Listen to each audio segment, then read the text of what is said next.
choose a caulk color for tub and shower seams by balancing visibility, maintenance, and harmony with tile and grout.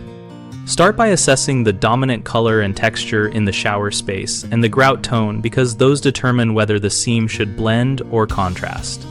If you want a classic, universally acceptable option, pick white, since it reads as clean and bright and makes discoloration more obvious, so you can address mildew early.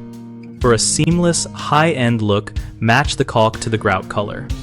This reduces the visual interruption along tile lines and makes the entire surface read as one plane. When matching grout, take a small sample or a clear photograph in natural light to the supplier so you can compare the actual caulk swatch under similar lighting. Use a silicone or silicone blend, caulk rated for baths and showers for durability and mold resistance, and prefer a mildew-resistant formulation. If you have natural stone tiles, choose a sealant compatible with stone to avoid staining.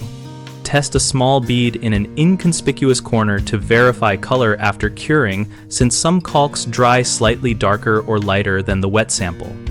Common mistakes include choosing a caulk solely from a tiny color chip, which can look different once applied and cured, so always test a bead and view it from normal standing distance before finishing. Another issue is selecting a caulk not formulated for wet areas, which will degrade and stain quickly, so confirm the label specifies bath or shower use and mold resistance. Third, people often ignore lighting differences, so a color that matches under store lights may clash at home. Bring samples and check at the time of day you use the bathroom most.